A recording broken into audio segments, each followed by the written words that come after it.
ଆଉ ଦେଢ ମାନେ ଚାହିଁଲ ସିଏ ପୁରା ଖାଇବ ମାନେ ସେ ପୁରା ଠିଆ ହେଇକି ରହିବ ମାନେ ନା ବାହାରିବ ନା କଣ ହବ। ତାମାନେ ମୁଁ ସେତେବେଳକୁ ପୁରା ଇଏ ହେଇଯାଇଥିବି କଣ କହିଲ? ହଁ।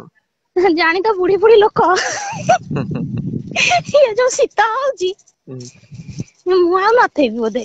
ଆରେ ସତ କଥା ସିଏ ଜମା ମାନେ କଣ ନା ଶୋଇବ ନା ବାହାରିବ ସିଏ ସେମିତି ଠିଆ ହେଇଥିବ।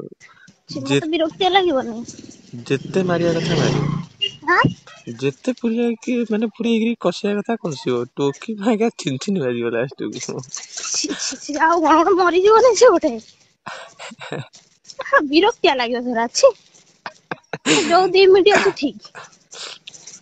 ଫାଷ୍ଟ ଟା ଯାହା ବି ହେଲେ ମାନେ କଣ 10 ମିନିଟ୍ ସେକେଣ୍ଡ ଟା ଯାହା ବି ହେଲେ ସେଇ ଶୁଣ 15 ମିନିଟ୍। ଆମେ ଯେତେ ପୁରୁଣା ହେଲେ ବି ହଁ। ହେଲା ହଁ ହ୍ୟାଲୋ। ହଁ କୁହ। ଯେତେ ପୁରୁଣା ହେଲେ ବି ହୁଁ। କିନ୍ତୁ ତମ ପାଇଁ ସେଇଟା ନୂଆ। କାହା ପାଇଁ? ଢା ଆଁ କଣ? ହାଲୋ।